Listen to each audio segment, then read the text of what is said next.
கதை நேரம். குரு சிஷ்யன் கதைகள். கல்வியின் குறிக்கோள். பல ஆயிரம் வருஷங்களுக்கு முன்னாடி மாரீசி அப்படின்னு ஒரு முனிவர் இருந்தாரு. இவரோ ஒரு தடவை சிவபெருமான 12 வருஷங்கள் தாந்திரிக முறைப்படி வணங்கணும் அப்படின்னு முடிவு செஞ்சாரு. ஆனா கைலாய மலை முழுக்க நீர்நிலைகள் எல்லாம் பனியாக உறைஞ்சிருந்தது.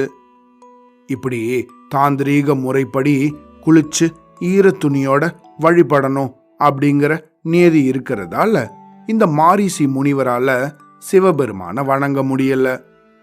அதனால தன்னோட தந்தையான பிரம்மா கிட்ட உதவி கேட்டு வேண்டினாரு.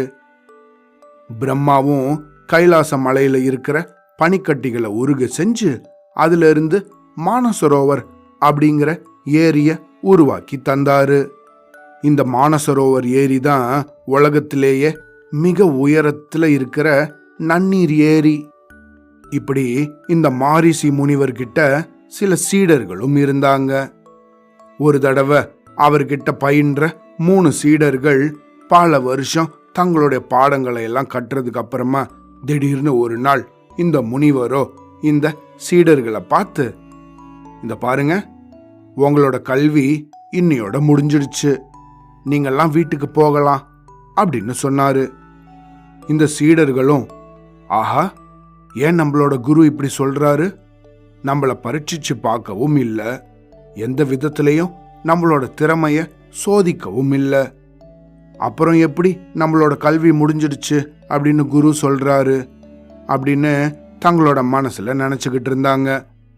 ஆனா தங்களோட குரு கிட்ட இந்த கேள்வியை கேட்கறதுக்கு அவங்களுக்கு தைரியம் வரல. சரி, குருவே சொல்லிட்டாரு, இதுக்கு மேல நம்ம என்ன சொல்ல முடியும் அப்படின்னு இந்த 3 பேரும் தங்களோட உடைமைகளை எல்லாம் எடுத்துக்கிட்டு அங்கிருந்து அவங்களோட வீடுகளை பார்க்க நடக்க ஆரம்பிச்சாங்க. இப்படி இவங்களோட ஆசிரமத்திலிருந்து வெளியே வந்து கொஞ்ச தூரம் காட்டு வழியாக இவங்க நடந்து போய்கிட்டு இருந்தாங்க. அப்போ வழியில ஒரு இடத்துல நிறைய முட்கள் சிதறி கிடந்துச்சு. இந்த 3 சீடர்கள்ல முதலாவதானவனோ இந்த முட்களை எல்லாம் ஒரே பாய்ச்சல்ல தாண்டி அந்த இடத்த கடந்து தன்னோட பயணத்தை தொடர ஆரம்பிச்சான். அடுத்ததாக நடந்து போய்கிட்டு இருந்த இந்த 2வது சீடனோ ஒரே பாய்ச்சலால அவனால பாய முடியல.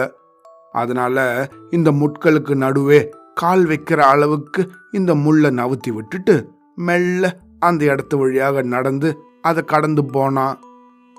ஆனா இந்த 3வது சீடனோ பொறுமையாக இந்த முட்கள் எல்லாத்தையும் பொறுக்கி ஓரமாக போட்டுட்டு நடந்து போக ஆரம்பிச்சான்.